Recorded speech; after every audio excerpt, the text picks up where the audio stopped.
আসসালামু আলাইকুম। আমার নাম বেলাল গাজী, গ্রাম সূর্যভাগ। আমি সাধারণ সম্পাদকের পদপ্রার্থী। 01709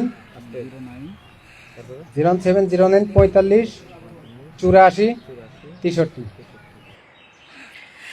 এই যে বেলাল গাজী না বেলাল কাজী, এই যে বাংলিশ, এই লোকটাকে রাজনীতির মাঠে নিয়ে এসে 10 জন মিলে মাইক ধরা দিচ্ছেন তার মুখে, আর উনি নাম্বার বলতেছে বাংলা ইংলিশ মিলে।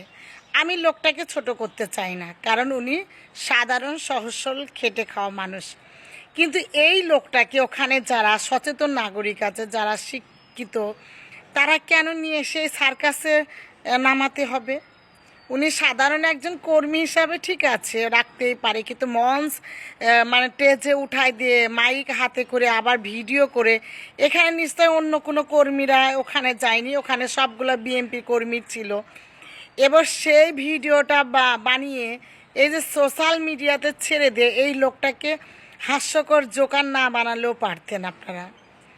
আর আপনাদের কর্মীর এত অভাব বেঁধে গেছে যে এই যে বেলালের মতো লোকজনকে ধরে ধরে নিয়ে এসে আপনাদের মাঠে রাখতে হবে। এই ধরনের বেলাল ভাইদের কাছ থেকে জাতি কি আশা করে?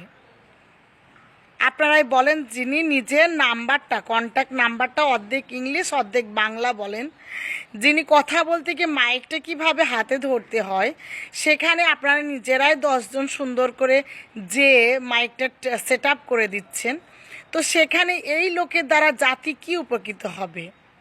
আমি জানি এরকম হাজারো বেলাল ভাই নামে অনেক সহজ সরল গ্রামের কিছু লোক আছে যাদের কাছে হয়তো কিছু টাকা পয়সা আছে, বা এই টাকাগুলা খাওয়ার জন্য এই যে আশেপাশে যে বাটপারগুলো আছে, এই বাটপারগুলোকে ওনাদের টোপ দিয়ে বিভিন্ন নেতা বানানোর কথা বলে নিয়ে এসে এইসব বেলাল ভাইদেরকে হুমকির মুখে ফেলছে। আমি চাই যে এরকম বেলাল ভাইরা আপনারা অবশ্যই এই ধরনের ভয়ঙ্কর রাজনীতিতে এসেন না, কারণ আপনাদের জন্য রাজনীতি না, আপনারা সাধারণ মানুষ, খেটে খাওয়া মানুষ, আপনারা সহজ সরলভাবে জীবনযাপন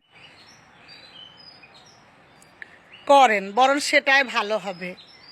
কারণ এই ধরনের বাটপারদের পাল্লায় পড়ে আপনার জীবন তো তেজপাতা হতে হবে। ভবিষ্যতে আরেকটা দল যখন ক্ষমতায় আসে জেলের ভাত আপনাকেও নিশ্চিত খেতে হবে। কারণ আমাদের দেশের রাজনীতি অনেক ভয়ঙ্কর এবং হিংস্র প্রজাতির রাজনীতি। তাই আমি চাই যে বেলাল ভাইয়ের মতো মানুষরা অবশ্যই সক্রিয় থাকবে, কিন্তু এইভাবে হাইলাইটে মানে ফ্রন্ট পার্টে এসে রাজনীতি করা আসলে মূর্খতার পরিচয় ছাড়া আর কিছুই না। তো সকলে ভালো থাকবেন, সুস্থ থাকবেন, এবং এই বেলাল ভাইদের মতো মানুষদের অবশ্যই দোয়া করবেন। পাশাপাশি আরেকটা কথা না বললে নাই, হ্যাঁ, অনেকে আছে যারা দুই নৌকায় পা দিয়ে চলতে পছন্দ করেন। আমি জানি আওয়ামী লীগে অনেক হাইব্রিড ছিল যারা বিএনপি থেকে এসেছিলেন, এবং বিএনপির থেকে আবার হচ্ছে আওয়ামী লীগরা আবার অনেকে হাইব্রিড আছে যারা আওয়ামী লীগ থেকে আবার বিএনপিতে যাবে।